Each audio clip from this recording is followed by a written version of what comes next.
Let's be honest. Most men who cheat don't wake up planning to ruin their relationship.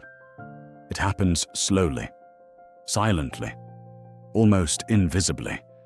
A message you shouldn't have replied to. A moment you didn't step away from. A temptation you thought you could handle. Then suddenly, you're in a situation you never imagined, looking at yourself and wondering, how did I end up here again? Philosophers understood this problem long before psychology did. They believed cheating isn't about the other person. It's about a war inside you that you refuse to face. Today, we're going to break that war open and show you how philosophy helps you stop cheating and rebuild control over your own choices. Stay with me. This will explain more than any therapist or friend ever has. Aristotle believed men don't become unfaithful overnight. They drift into unfaithfulness through repeated small choices. A flirty laugh, a secret message, a thought you entertain. No single action is the problem. The pattern is. Each tiny action feels harmless, but together they build a version of you that is capable of cheating. Aristotle didn't judge this. He diagnosed it. He said, "We are what we repeatedly do," which means cheating is not an event. It's a habit, formed in tiny steps that eventually lead you over a line. And the only way to break it is to interrupt the pattern before it escalates. If you stop the first flirty message, you never reach the hotel room. Interrupt the small behaviors, and the big ones never happen. Kierkegaard, on the other hand, believed humans cheat not for a better person, but for a temporary escape from themselves.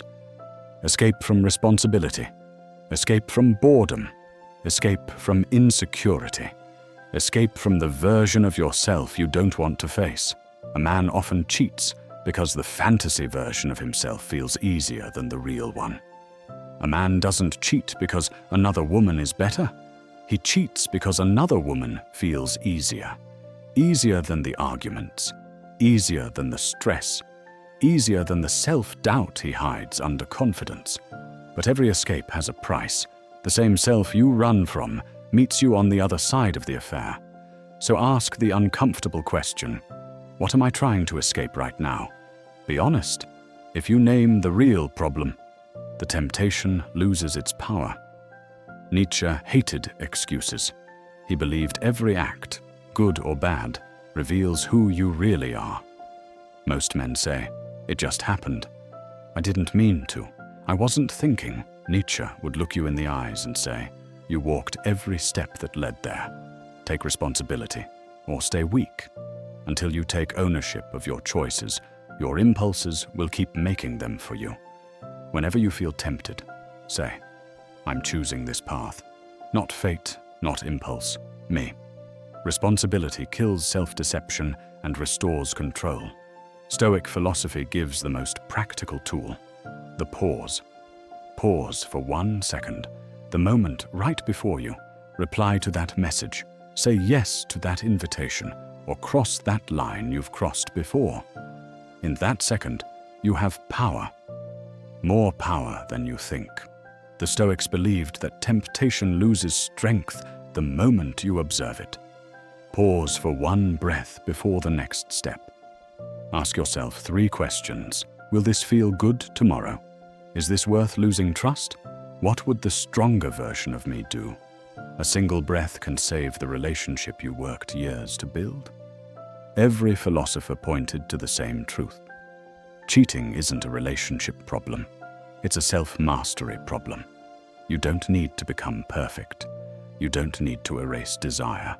You don't need to pretend you're not tempted. You just need to understand the part of you that keeps choosing escape over growth. Because when you master that part, loyalty stops being a fight. It becomes a natural extension of your character. A man who doesn't cheat is not a man without desire. He's a man with direction. A man you can trust. A man your partner can trust.